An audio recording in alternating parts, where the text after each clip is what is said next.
bino binsuseeko. They went behind me. I didn't know. And they signed Bujagari. Very expensive.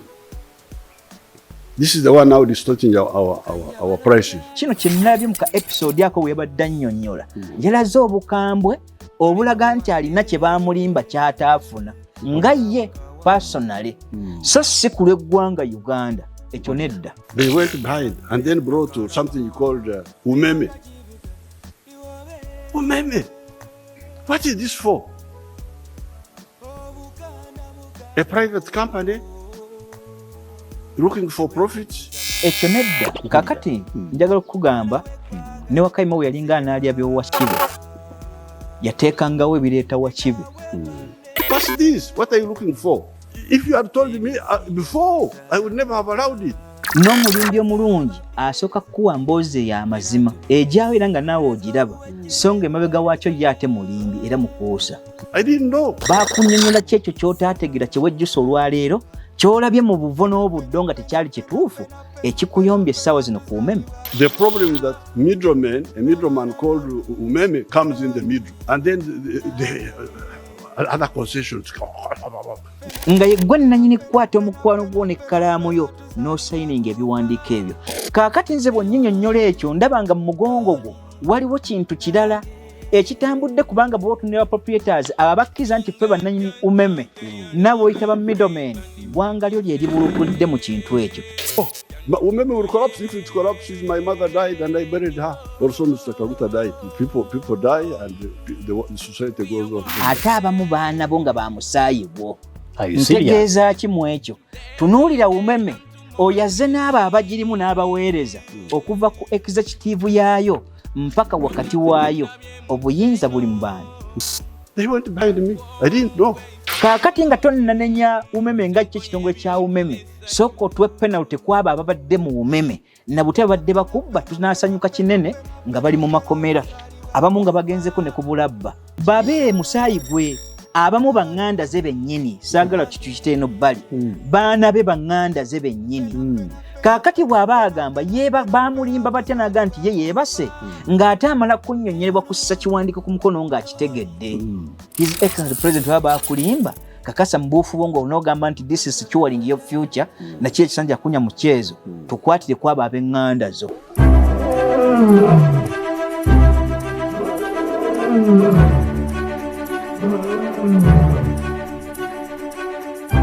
nga sinatandika political dose nyina hot deal nyina deal eyo kya ennyumba eyo gy'olaba ngitunda. Ennyumba gy'olaba eyo etudde ku ttaka lya kyapa ntegeeza kyapa kyennyini sitegeeza liisi ntegeeza kyapa. Ekyapa kiriko obugazi bwa decimal 12 era ng'ennyumba eyo ewedde emirimu eriko n'ekikomera ku ttaka lya decimal 12 wagazi bulungi. Esangibwa Katale bw'oba ogendayo abamanyi oluguudo lw'Entebbe Katale kiri ku luguudo lw'Entebbe bw'okkirira we bayita ku Nebalame Mayanja ovaako ku luguudo lw'Entebbe n'okwata eringa waliwo hoteri ennene eyitibwa Nikano Resort. Bw'otuuka mu maaso ko waliwo essomero eyitibwa Katale Light High School oludda lw'ekyemmanga okkiririra n'ogwa ku nnyumba eno. Kaakati ekyapa kino kitundibwa era weekiri n'ennyumba kweri $1,185,000 $185 million jangu tuogereziganye. Enamba y'essimu eyo gy'olaba bw'ogikuba oba bw'oyogera naye buuza Jo oba nange mbuuza kennyini naye singa ku bya nnyumba eno kubuuza Jo 704-01-776. Ebisingawo ennyumba njikulaza obugazi yazimbibwa mu kitundu already ekikulaakulanye. Already ennyumba enzimbe mu kitundu ekikulaakulanye ndowooza ojja kuba oyogerako ennyumba eno njitunda. Hot deal eno mujangwire. Yenze kanka capital kwanjula ekitundu kyaffe kino ekirala ndine Honorable Jakana Sulaiman Nadduli mutabani w'olutabaalo ono nga mutabani wa Honorable Major Hajj Abdul Nadduli mwebale nnyo kumuwagira. He's a social worker, he's a psychologist and he's a lawyer. Ebintu ebyo byonna abinamu obuyigirize obw'ekikugu. That's why I consult him when there are issues pertaining I think kutiye mu online television mwaniriza naye nga sinaba kumwaniza na kubanjulira nsonga ya lwaleero kansooke ngende wa Jakana ababuuzeeko ate tulyoke tutandika olwaleero. Sebo nsanyusa okulaba nange okusinkagana director ya CEO wa TMO, njagala okubeebaza banna TMO ate abali ku luuyi luli ebbanga lyonna okuwaayo obudde bwammwe ne muwuliriza specifically Jakana Nadduli kubanga sinza ate amanyi ekiri awo. Ekyokubiri sinza asembayo mu kutegeera naye olw'okuba nti naweebwa obudde n'omwagaanya oba oli awo nti byenjogera biyinza okubanyumira nobanga nkyatwaliriza akadde ng'abayinza okuba nga bansingako bajja era nakyo tukyaniriza ebbanga lyonna kyovula nti ebiseera ebisinga mbaga nti sinza asembayo naye ate n'oyo alina okwemulugunya kwe kyalibanga TMO tegaba buyinza oba budde kunze nzekka naawe alina okwemulugunya osobola okukubira Oweekitiibwa Kankaka n'omutegeeza n'akuwa obudde ku ekyo kyeyagala okujjawo. Ebbanga lyonna ndi musanyufu kuba nti mbasisinkagana newankubadde abamu sibalaba mu buufu bwammwe era twoleseganyanga ku bwanga nti nze nfaanana bwe nti akwagala ennyo naye amannya mangi ogalaba ku nga bambi bawaayo okusima kwabwe nakyo ate ne kimpa essanyu n'amaanyi n'olyaga nti obutaliiko mpeera kugenda nakukola ki nakwebaza kale okwebaza kwammwe nkusanyukira naye ate n'okugezaako okulabulabo oba okusaba bannannyini mpisa nvundu n'obumu obujjudde kugamba obutawooma okuwemulira ku kyano kuno n'ovuma n'ovvoola ate oluusi ne mugatta abazadde n'abaana ekirungi nti nammwe muzadde ate ensi si yakoma bw'etyo. Bayibuli yabuuza nti bannange kiki era wa oyo gwe kyawandiikibwako gwe kitalituukako ebbanga lyonna mujjukire nti olunyiri olwali lukoolinga okukakasa nti ebbanga lyonna bwe wayingira wa muliro buli kyokulwa kyonna eky'oku nsi kiteekwa okukulondoola lubeerera si wano wokka ku nsi ne mu maaso ga Katonda. Kale olw'okuba nti tulinayo okusasula okwo lusinzikakka n'olwekyo ne mmanyi nti balisasulwa ku lwekyo naye ne Bayibuli yagaa nti mbasonyiwenga kubanga bakola tebabitegeera ate olumu ne mbasonyiirayo obubuyabuya.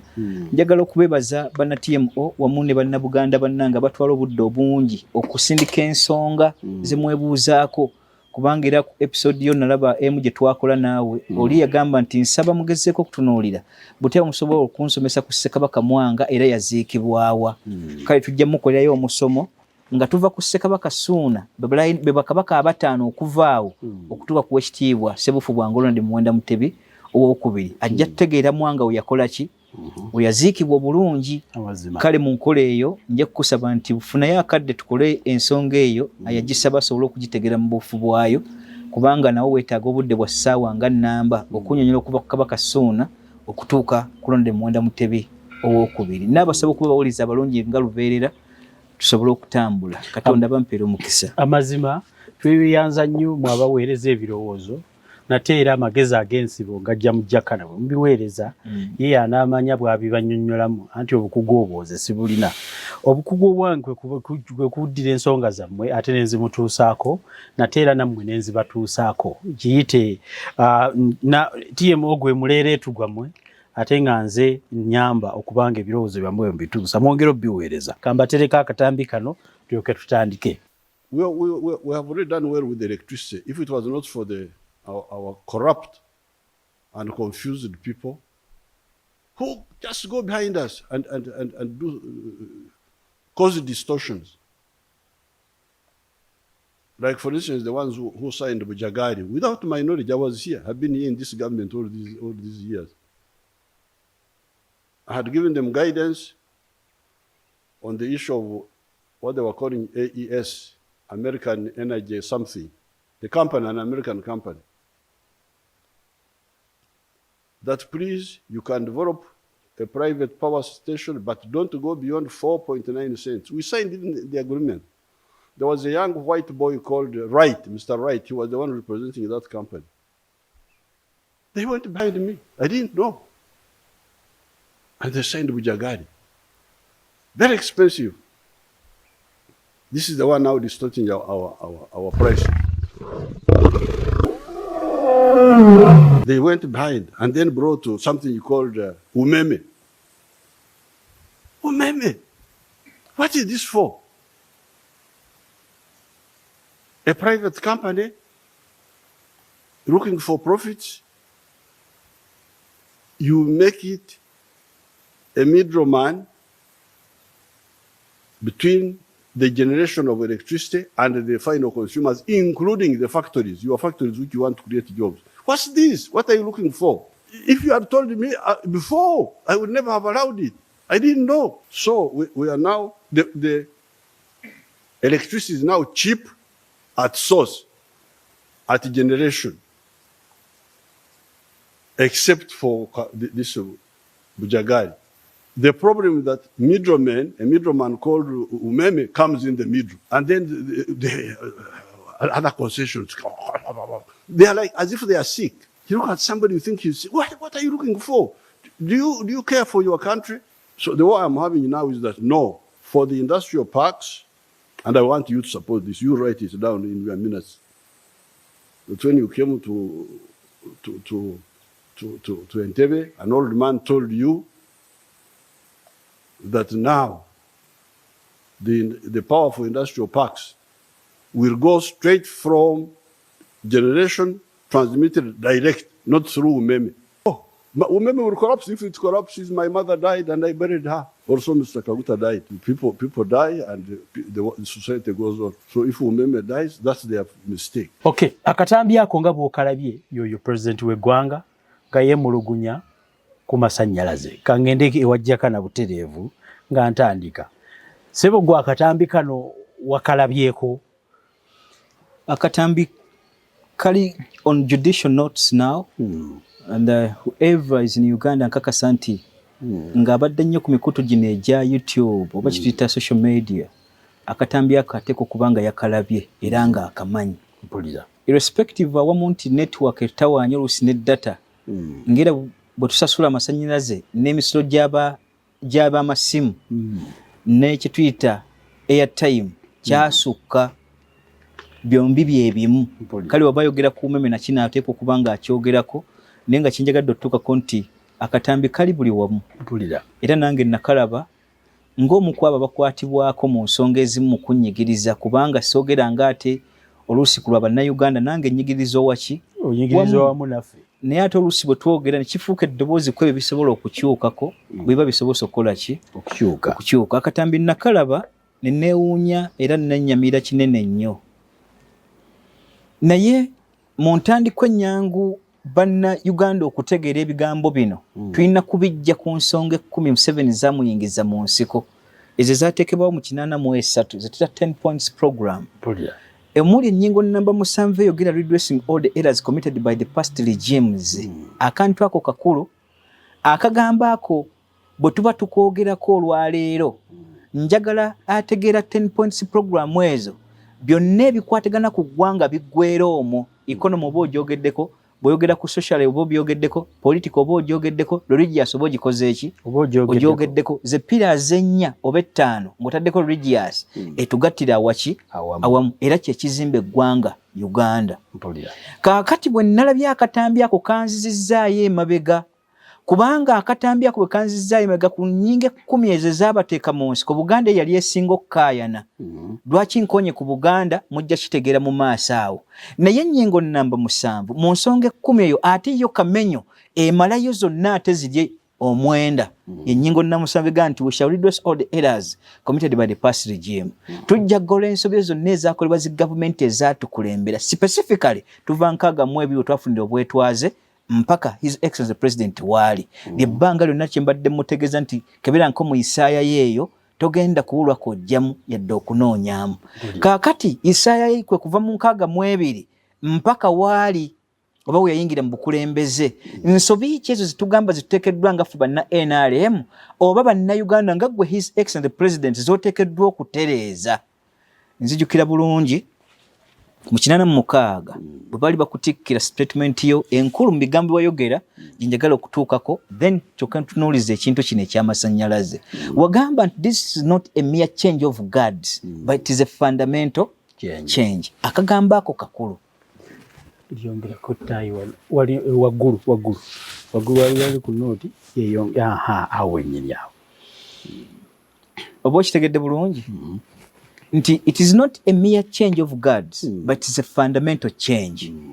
Kaakati fundamental change eyo gye twogerako gye njagala okubuuza His Excellency the President yali ayogera fundamental change kikaaki? Bwe tuba tetwakyusa bukyusa bakuumi nga ligimu yasigala yeemu olwali ebikolwa by'endaba, twakyusa bukyusa bakuumi naye ng'ebikolwa okuva ku 62 up to date we tuli byasigala bye bimu newankubadde bijjidde mu phenomenon ey'enjawulo mukko tebizze nga biwaawaala nnyo bizze kimpowoozo singa ku byabali naye ate bizze mu kimpowoozo ne biba bikaawo nnyo okusinga ku bali abaaduma obudumi era bali obageraganya nti lugimu enkadde tugibalanga kivu ko kikatula bukatuzi ate yiyo tugibalanga nsiri enuuna mpola nga bwefuuyirira mpaka lwekujjamu kye yeetaaga Museveni bw'atyo bw'atukoze kakati mere change of guards this is not a mere change of guards but a fundamental change olwaliro sinnaba kugiraba naffe katujazemu tulabe okusinza ku statement ye njagala okusooka okubazzayo mu 1953 nga bakamissioninga ddamu eyo on falls dam mu 1963 ddamu eyo yagutandika mu 1951 netwala emyaka ndowooza 2 ne tugimaliza mu 1953 kaakati wakati w'emyaka egyo 2 waaliwo akabasa kanene nnyo abasomye ku byafaayo emabega waabyo musobola okujulira ebigambo bino abataafunako copies muli bitegeera bijja kunze kamwa kwogera kuba nabategeeza nti ebikwatagana ku kigambo ggwanga Uganda ebitabo 9 ebyawandiikibwa byonna byogera ekyo abo abaatusooka nga boogera ku kigambo Uganda n'abo abaaliwo nga tumaze okuzimba ekigambo Uganda mu buufu bw'okwetikkirwa noga ntufunye obwetwaze bwaffe nga bannayuganda njagala okubategeeza nti bw'otunuulira ensonga mu 53 eyali kamenyo eyali insidious etaalagibwa bannayuganda na Buganda specifically lwaki bawaŋŋangusa Ssaabasajja Kabaka Muteesa owookubiri Sseruwangula baali ku nsonga emu yali agaanye okussaako omukono okusinza ku percentage eva mu kituta on falls dam nga ttaka lye ate nga n'amazzi gage mpulira bwe bamuwaŋŋangusa nga tebayogedde ku kintu ekyo percentage yali emabega yabagamba okusinza ku ggwanga lyange nga mwajja mutugamba this is a protectorate kiba kitegeeza protectorate gwe toyinza twala percentage nnene kusinga ggwanga Buganda ng'ate amasannyalaze ogenda gawa bu Kenya olwa industrial factories ezaaliyo oba onfulya bulungi kaakati revolution yali Kenya yasaba nga Bungereza emirimu gyayo giyitiridde obungi yo mu Uganda teyatuwa kutwala kyamakolero fe twali ku bulimi obulunzi n'ensoma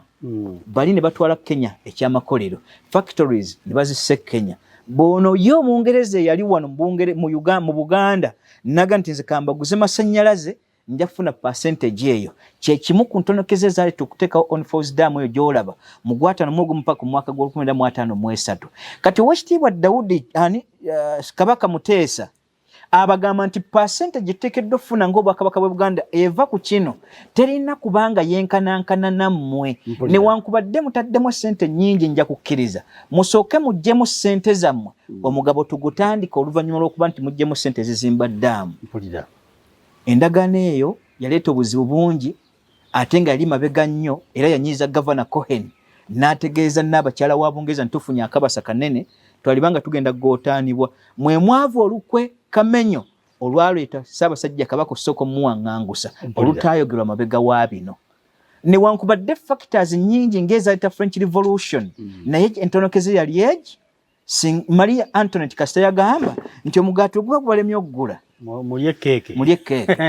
naye nga ekyo tekireeta lutalo kubaawo obugulumbo bwali bungi otuuka ku ekyo kati n'okuwaŋŋangusa Ssaabasajja Kabaka Ssekabaka Muteesa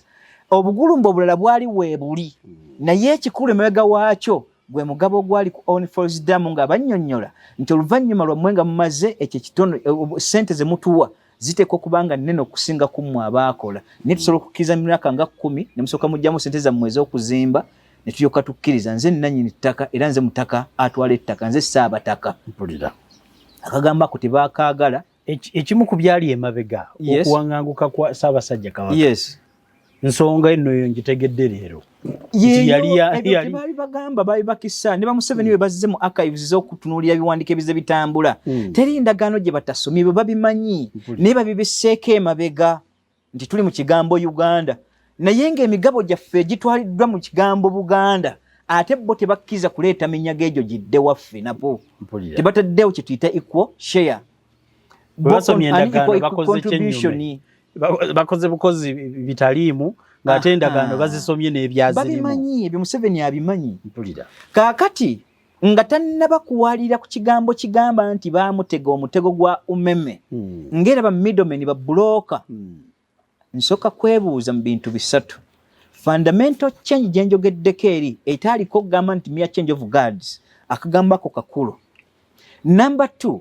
His Excellency the President alime tutegeeza nti waliwo ko we yeebakiramuko n'abanga yeerabya kituyita 10 points program ziri zikamenya eziyimirizzaawo isensi y'eggwanga okugaa nti kigambo Uganda n'okubeerawo kwalyo. Ebyo saagalaga nti yabyerabira. Wabula mu kino kye nnalabye mu ka episode ako we yabadde annyonnyola yalaze obukambwe obulaga nti alina kye baamulimba ky'ataafuna nga ye personally so si ku lw'eggwanga Uganda. Ekyo nedda. Naye yabuuzizza nti mwe temwagala ggwanga lyammwe. Ekyo nedda. Kaakati njagala okukugamba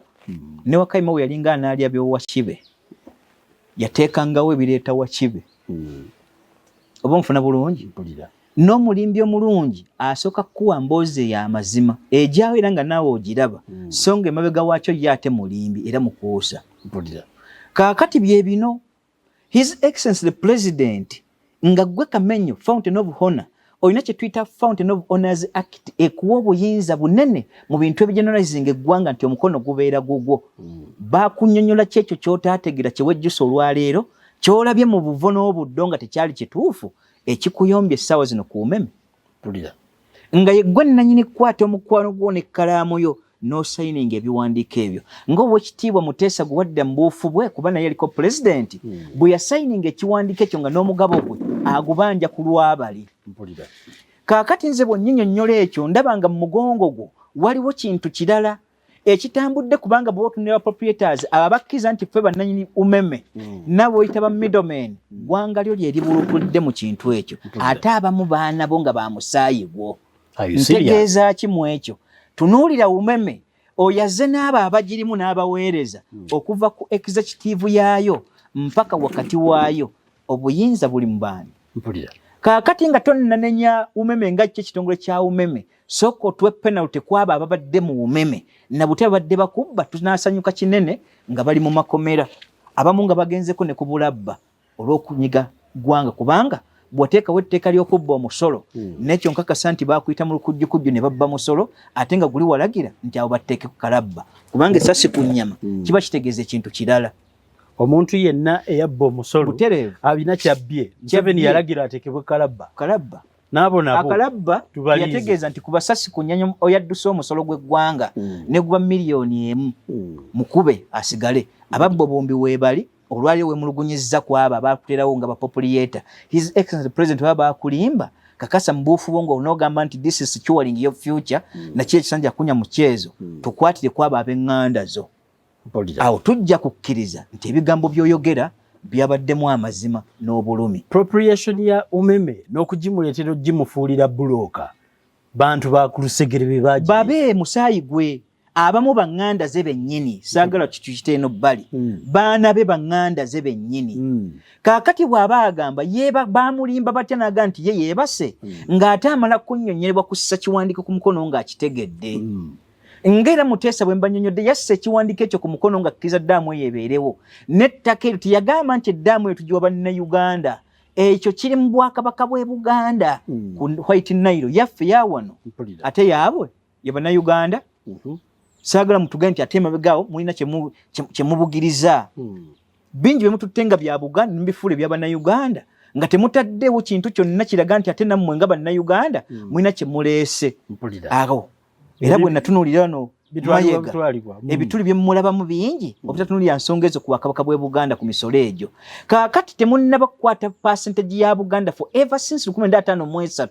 bwe twabeerawo n'omuzungu tuyingira mu bwetwaze mu nkaaga mwegi tetufunanga ku musolo gwonna nga bannannyini landlordship era bannannyini ddaamu eyo gw'okaayanye ku lulwo n'ebyo ebikunyize mu kigambo Umeme naye Buganda ewulira etya ku byayo nga tefunanga musolo kuvaayo. Ng'akyakaayanira Umeme zebbye ez'obwa bulooka mpulira Buganda okuva ddamu eryo yajjawo tebannagiwakaayo percentage yayo tennaba kubanga n'omuzungu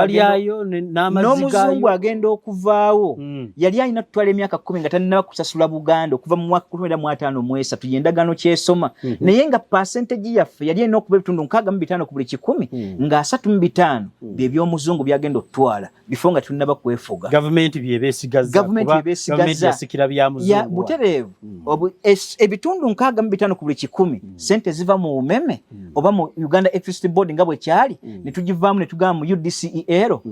olwaleero sente ezo zaali badde ziva mu Buganda mbuuza bannabuganda bakulabe batyanga bo tebafunanga percentage yaabwe okuva mu myaka 10 bwe jaggwayo ku ndagaano kubanga twakkiriziganya nti oli asooka ateekewo aggyemu omusolo gwe gwateereddewo ekyo tutunuulire percentage eyasibya Muteesa n'okumuwaŋŋangusa emabega w'ekyo kye batabagamba mwe bannayuganda ekitagambye Baganda nga yanyiiga n'obusungu bungi alina bungi nti Umeme Buganda emyaka Buganda enyige kyenkana kibuuza ekyo kyembuuza awo mbuuza question eno was it a fundamental change not a mere change of guards or it was a mere change of guards without a fundamental change. I see. Akakatwanukule His Excellency President ekyokubiri oddeyo okolera address ku nnyinga 10 ziri olwali tugumbi tugenda mu nnyinga 50 oba mu mmeka oba 20 mu mmeka nga ziva mu nnyinga 10 zizaalukamu zitya nga ate 10 ze ziri fundamental zategeerebwa ennyingo gye njagalamu mu bwalooya bwange yegamba nti we shall redress all the errors committed by the past regime.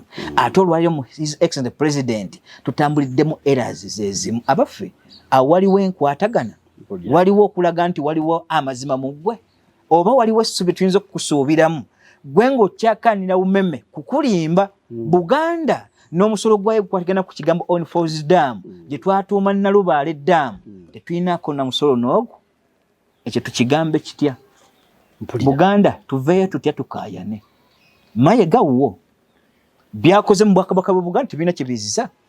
okujjako tunyika bye bimu ku basasuza abo bamayiga ne bakatikkira abafanaganako ng'abo okusirikira ebyama ebiringa ebyo mpulira naye Buganda yali baddewa n'oli yabuuza nti singa Kristo yajja mazima ddala twali badde tutya nange mbuuza kye kimu singa tufunayo omukulembeze ategeereka Buganda yali badde eririddawa ekyo kibuuzo ky'Abaganda bokka nammwe mukitunulemu ennaku zino Buganda erina byebanja wansi wa Mayiga bagambye nejjo nti bagenda kubanga gavumenti eno bagiwadde sabbiiti 2 bagikube mu mbuga z'amateeka singa teriwa ebyo be babanja central government ndowooza ataddewo okubanja naye tekuwuliddwa central government okubanja kulabika kuziimuddwa buziimulwa naye nga ye abanja sikutegedde kyeŋŋamba ebintu ebingi ebyo Buganda byebanja birina okutaputibwa abo abalina obukulembeze bituviiremu omuganyulo e Buganda Buganda jjo yavuze neevaayo neega nti eyina ensimbi nnyingi zeebanja gavumenti eyawakati mu nsimbi ezo ennyingi zeebanja gavumenti eyawakati ndowooza banaazitemaatema ne bazitubuulire naye baatugambyeko kya nsimbi bangu bakwanguwa wiiki 2 nga gavumenti bagiwadde ultimatum bweba tezigiwadde bagende bagiwabire mu mbuga z'amateeka lwaki nkubuuza nti sikutegedde still specification mu mateeka zibaawo mpulira bw'otunuulira endagaano y'olwendo eyo abanja ki specifically abaffe bw'abaana abanja Museveni tasobola kubasasula nkiddamu nange bwe mba nga nze mukulembeze nga Museveni ni respective nti saagala Museveni n'ebyo ebikolwa bye I cannot pay shadow government it is impossible oba nfuna bulungi nkufunye olukiiko lw'Emmenge tuliriiwo olwo lwe lw'abakopi olugatta Abaganda bali okujja mu Bwakabaka bwabwe okubuweereza n'Obuganda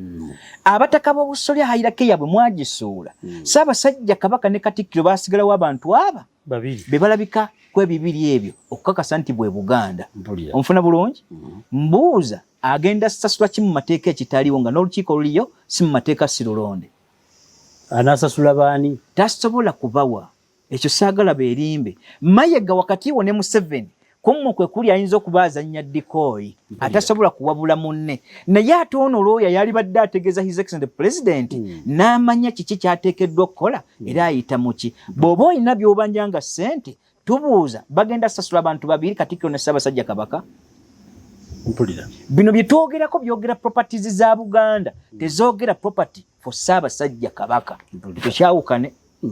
nga Kabaka bw'anaavaayo n'agamba nagula akataka ku ssente zenzija mu lusuku olw'esika mawuzi 305 olutuulamu bakabaka bonna ajja oluterubaako bwannannyini naye bwe najjamu omusolo gwange nagula ettaka lyange liri n'alikayanira likewise ng'abaana abali ku mulembe gwa Ccwa bwe bakwanira sika mawuzi 49 ne bakanira sika mawuzi 12 ezatulwa ku 305 n'ettaka mayiro 10 ezaabaweebwa nti ezo zaali zize bwannannyini si za Bwakabaka ezikyalemeddwa okubaddizibwayo oba nfuna bulungi na kino bwe kiri naye mbuuza Mayega mu ebyo bye tutunuulidde gwe oyagala kugamba Museveni asasule Kabaka naawe ayina kusasula property ng'edda Buganda na Bwakabaka ebitugatta mu jurisdiction mu gye mbasomesa nti jurisdiction y'Obwakabaka bw'e Buganda yeeriwa the property ezitakyuka mu by'ettaka omwali sikemozi 1500 ezitwala ebibira entobazi ennyanja emigga n'ensozi ebintu ebyo tebisoma Kabaka n'obuyinza tebuba Bwakabaka buba mu buyinza Buganda n'ebyapa byabyo biba bisoma Buganda jurisdiction oba nfuna bulungi tubanjamu ebyo ssente mwe zigenda okujja nga n'emmengo lukiiko teriiwo mu mateeka lukiiko teruliwo mu mateeka lwa shadow number 2 mu property mwe tugenda okujja Buganda Land Board teriiwo mu mateeka oba nfuna bulungi n'ebikolwa byamwe zeetambulira obanja ssente ezo ozirazaawa Mayega nga ne Buganda terina banka terina na kintu kyonna weesobola kummuliza ssente ezo okujjako okujjamu mmwe abanyazi ng'oggyeko Ssebuufu Bwangu kubanga mmwe mutomeza Ssebuufu Bwangu ebbanga lyonna mbaga nti abantu abo obalaba Kabaka babadde nga bamuwa Piriton up to date bakyamwa Piriton ng'ali mu tulo tukake buli lwasimuka bwati ne bamwambaza ka Piriton akalala ne batambula ne bamulimba wano ne bamuzza wano ne bamulimba wano ne bamutega obutego buno abo nga bwe mubalaba essente ezo ayagalako waabira mandate kingalooya era bidda waani abitunnyonnyole ng'Obuganda era lukiiko ky'olugendo bikakasa lutali mu mateeka nti bino byasasulwa oba ayagala ziteeka mu nkuluze oba ensawo ya Ssaabasajja Kabaka etatunulwamu nga bwe zijja gye zigenda sitera nnyo kwagala kumbofuwaza mutwe mpulira n'ekibuuzo ky'obuuza mba njagala nkisange nga kiri wase mu ebyo biteekeddwa okwanukulwa enkuluze ya Ssaabasajja Kabaka ebbanga lyonna olwakuva mu mwaka 1993 yabadde erabira Obwakabaka bw'e Buganda mu ebyo bibadde biriwo nga bivaamu emisolo ebyo bibadde biva mu nsawo ye yabadde ayimirizaawo Buganda Obwakabaka omanga Obuganda nga bo ne gavumenti yaabo tubadde twakaddiza obuddizibwa ebyapa Museveni byakaleeta ebitwala amasaza amagombolola n'ebyo bimu yatuddiza mu SS mu batudde nga bo ebya poliisi byadda ebyamagye byadda barracks wezitudde tebisitunnabiwulira State House wali weeri Entebbe eyo lodge state chapa kya Buganda ejolaba ey'Entebbe basasulwa bawa compensation sibiwulirangako ebyo ennakasero we batudde wali sittaka lyoli lya Buganda kisusukira maluzi 12 eky'ekibuga Kampala nsasule oba sinsasule siwulyanko nga basasudde bwe bayogera ku bitebe bino ebyali bwe bagamba nga abazungu nti Robert bwe yatitugamba bwe oyagala kusigala ng'oyogera ku kigambo Buganda yogera ku East Mengo West Mengo Mubende ne Masaka byebifo ebyo bina naye mulimu ebifo nga bitwala square miles 2 za Buganda nga mutudde mu bitebe bya central government ebyo babisasula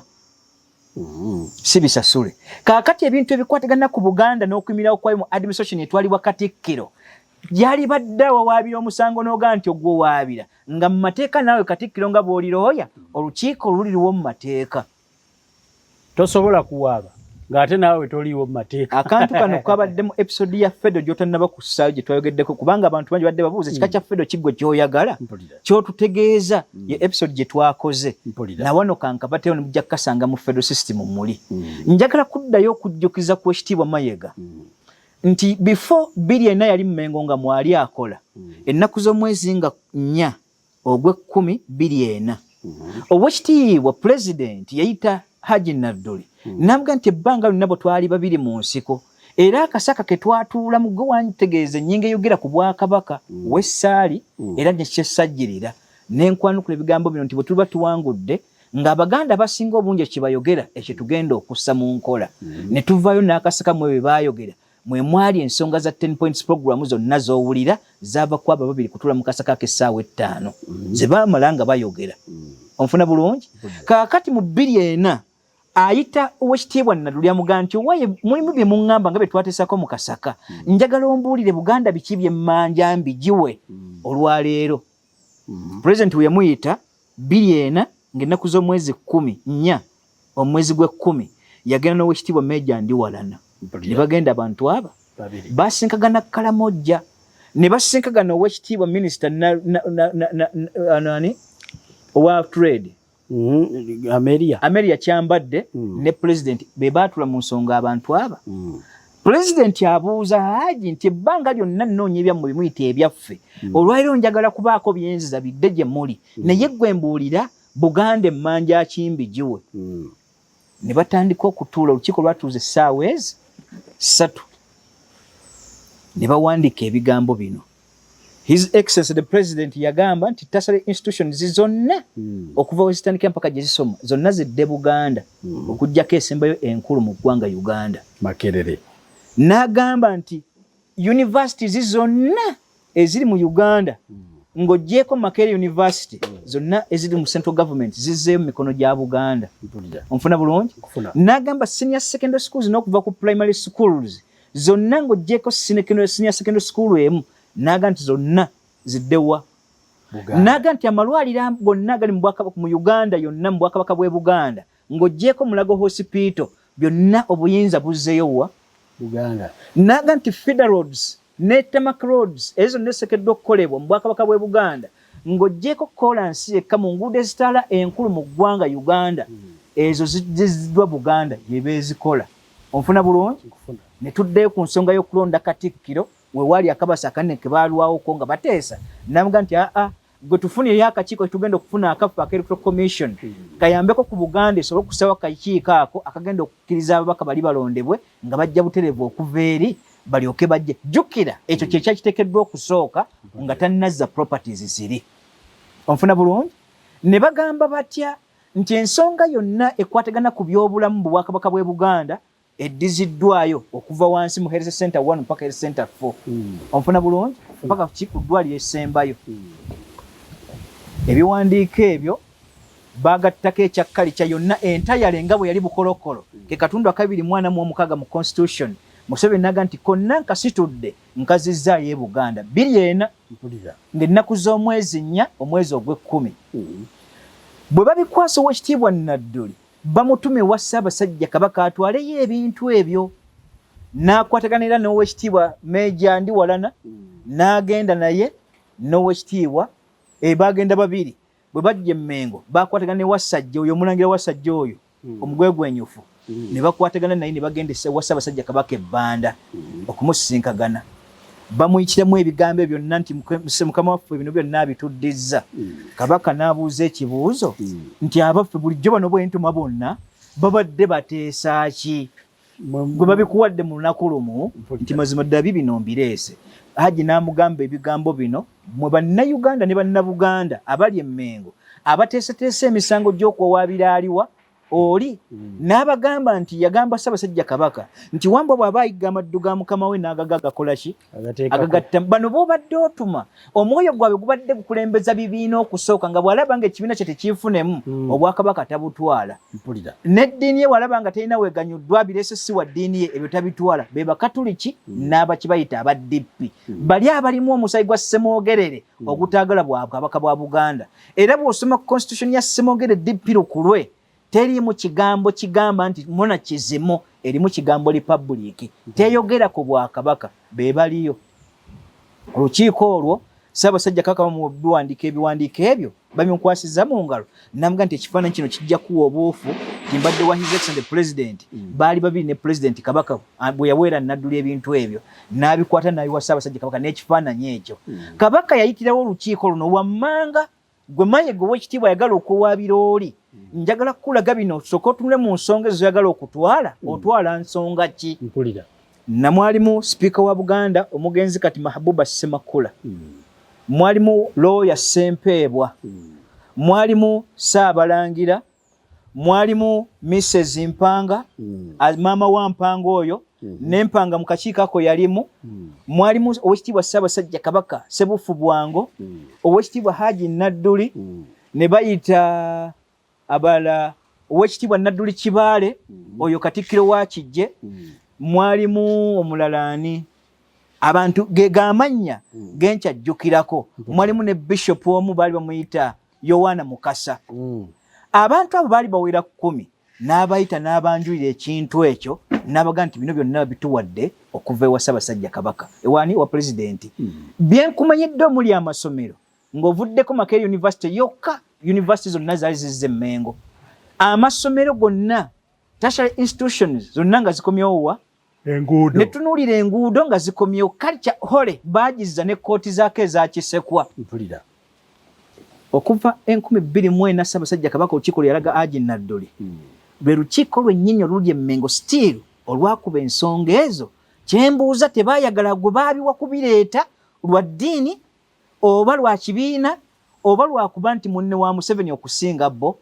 abantu abo Kabaka bwe yabaga nti mutambuze ensonga ezo muzisse mu nkola essaawa ya leero n'essaawa ya leero tukyabanja basse mu nkola commissioning ebintu ebitemu biteeke mu nkola Museveni yabituwa 2 ng'ennaku z'omwezi 4 omwezi ogw'e10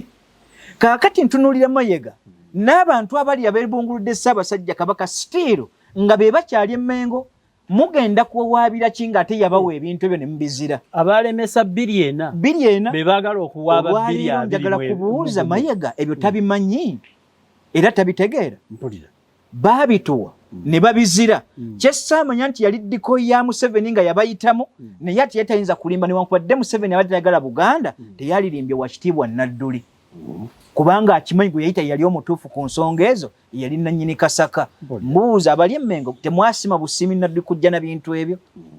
artist mwali badde muwa n'ekitiibwa ky'obwa honorary Katikkirship mu Bwakabaka bw'e Buganda oba okumuwa Obwakatikkiro ne mumwebaza ku lw'ensonga ya Kasaka mpulira naye bukeera butya enkya ate gwe n'oga nti owadde ennaku n'obudde nti era oyagala kuwaabira oli nga tannabasasula naye nga kyetuvuddeko ku nsonga ki mbuuzizza basinziira ku ki era specifically bawaabira ki ebyo tegeeze naye kyonna kyagenda okuwaba njagala mubbirako nga looya munne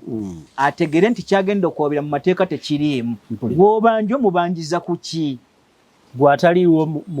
mu mateeka olukiiko teruli olugenda kuklaminga bintu ebyo jjukira omusolo gwe mwagala okuwabira kwoli gwonna guggwera mu Buganda muwawaabira ki specifically bwe kiba tekiriiwo musooke mudde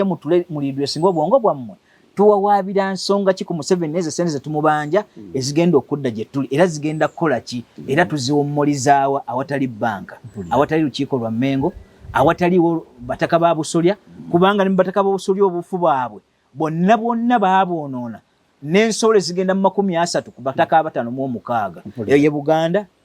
njagala kubuuza ekyo bateeze Bamayega butya bwe bafuluma n'ekyo akulaga nti mutego gwaga nti tusaba Buganda tugenda kuwabira Museveni akimanyi nti ttaamu yeeweddeko n'abali ensi tekyabasiima onfuna bulungi Bampanga Bamale Bamakubuya Bannabaloga Bakagere Kiriikiya Bambejja abeegasse n'abakopi abamu n'abo abaawasa ku Bambejja ne bafuuka abakinywi olwaleero bwe baagala okunyaga essente ezo mu Buganda nga bazijja kwoli newankubadde ebbanga lyonna nkaabira Museveni mu bubi olwaleero nja kukusaba His Excellency the President essente ezo bw'oyagala Buganda na kulongoosa tozibawa basooke baddeyo batereeze Obwakabaka buddeyo mu nkola entuufu balyoke bate tumanye essente ze tubanjira ze batusasudde ziteekawo biki Buganda byeteekeddwa okutereeza zigwe mu mikono gy'abaabafere kale bayite Oweekitiibwa Nadduli nga bwe gwali olubereberye bwe kiri ate era bwe kiriba emirembe n'emirembe addeyo amuyitira mukoowoole amugenda nti bye twazze era bye nnakutuma mu 2024 njagala mbikwetikko ddeyo bibampeere bakkirize bino bwe baba bateekawo kubanga ne Museveni bw'aba asasudde n'asasula olukiiko olwo mu mateeka olutaliiwo agenda okudda ateekwa okumuwawaabira nze nange nja kuwawaaba omusango ogwange ogumuwawaabira otuwa mu kizibe ky'amaaso ne Meja Ndiwala na waali balamu nga bwe baatuula balamu ne mu lukiiko luli abaaliyo bwe baakwasa ebintu ebyo Ssaabasajja Kabaka bwe bayita we bali balamu abasinga okuggyako omugenzi oli gwe gambye sipiika wa Buganda Mahabuba Ssemakula ye yafa abasigadde ba Mrs Mpanga we bali mama wa Mpanga oyo attawaanya babbi bazibu abo boolaba be bazikuumye Buganda mu buzibu bw'amaaso ne balula Ssaabasajja Kabaka bamutega Piriton bo banyage era batwale ebintu ebyo tugenda kubeerayo tutya gwe bw'ombuuza nti oli yabanjizza mbuuza specifically mu context ki era specifically wa waabanja kale ako njagala bakatunnyonnyole naye ng'ensonga ebadde ku Umeme nga tunula His Excellency the President nti awo salabyewo mwaganya gwonna mu Umeme Buganda obulumi bw'erina ku kyo nga tesasulwanga emyaka 10 jaggwako ssebo okuva mu 2003 okutuuka olwaliro we tuli emyaka jaggwako tetusasulwanga naye ddamu si Abannayuganda damu n'ebiwandiiko byayo ebyekusifu munda tebyogera kigambo Uganda byogera Buganda ze endagaano eziriwo ezikamenyo zetwogerako ezo abaffe be tetubitunulamu mwagala tusirikire eno mabega naffe mututeekere banaatuwa butwa batutta Jakana tubanja Museveni ng'abanja za Umeme ne Buganda agiweezaayo percentage eyaayo gyerudde ebbanga tefunanga mwali mu ntebe emirundi ebiri abanja Umeme percentage ya Buganda ngani baffe bwe tugimubanja kubanga mukono guli mu yo ogutyawo ate era ogugaba ekyo kubanga nze sijja kubanja Umeme gye saamanya nzija yaayo atali mu buyinza yagireeta etteeka linkugira kubanga oli mulabanga third party ate mu mateeka third party n'ebibadde mu nsonga z'ettaka eryo etteeka lyetaaga kulongoosa third party n'agulanga ekintu yajja babbe kibbe mabega ne mugamba nti third party tajja kuba na muvuyo obwo ate aba yaguze kiki kiba kisiru kiba kibbe mwagala tutegeeza nti ebbanga lyonna Abannalwanda bazze batwala ettaka lyaffe mu nyaŋŋanya ne balyeguza emirundi egituuka 3 third party oyo banaaba bazze okubanja ffe tubalekewo mutwale ettaka eryaffe kubanga yali third party ettaka limukkiriza eryo lyammwe liba libawulamu mmwe nga mmwe muliwo naye si lya lubeerera saaga tutwale ekyo tujja kulyaza nalyo tulabe omuntu waafuniramu era ensonga z'ettaka ezo njaga tufune ka episode tusomese ku bantu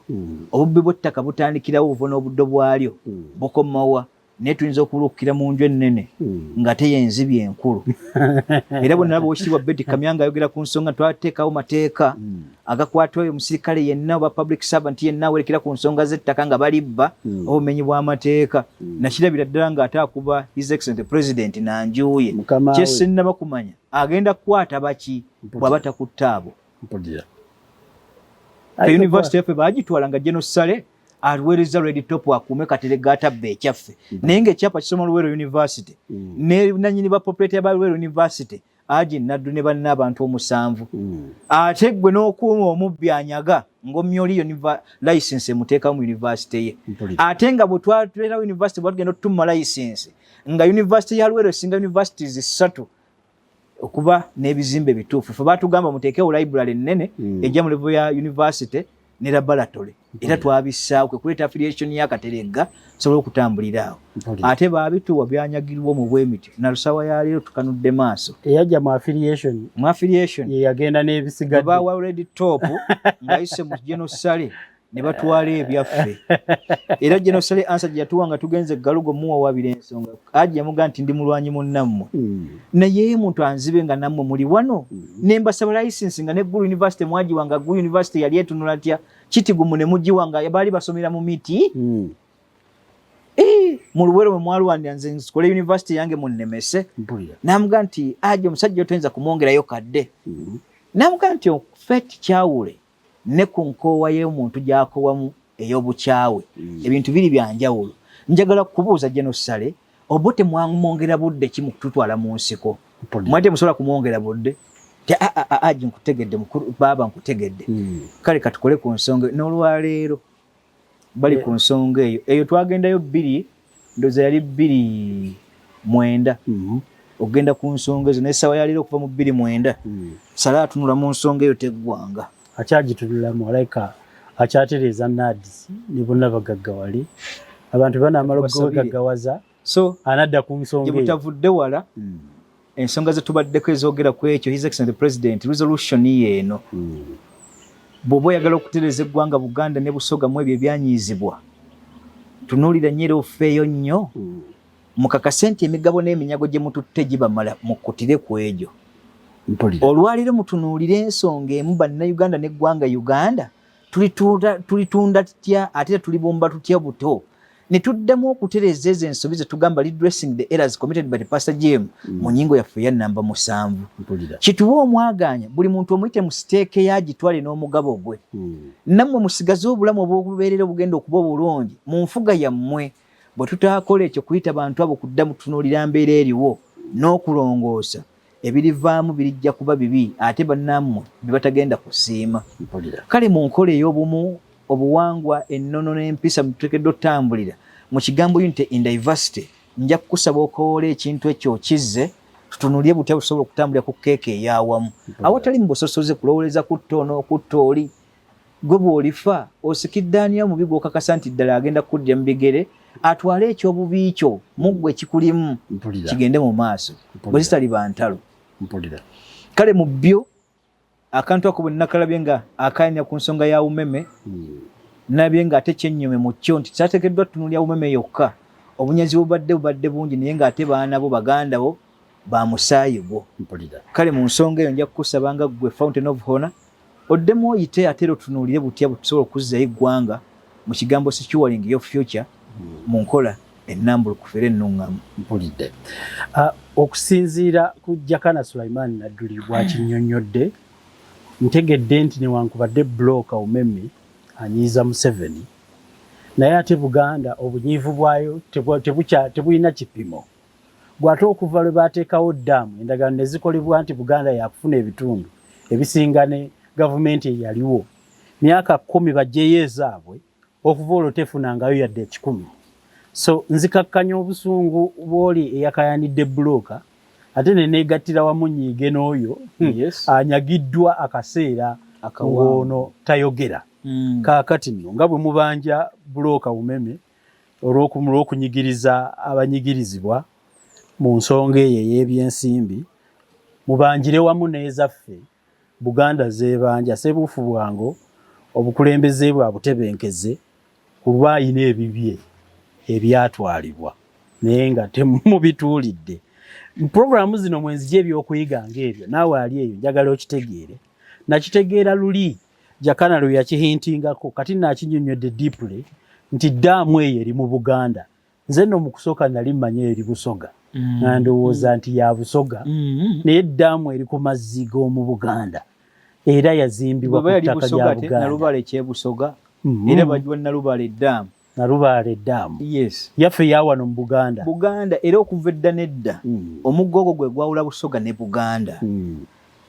Nkutegedde bulungi baleke kugamba nti ate era nalwako abawuliriza ku message naga nti newankubadde oyogedde nnyo naye mukize mugaane eddaamu eyo y'Abasoga contribution yammwe eririddawa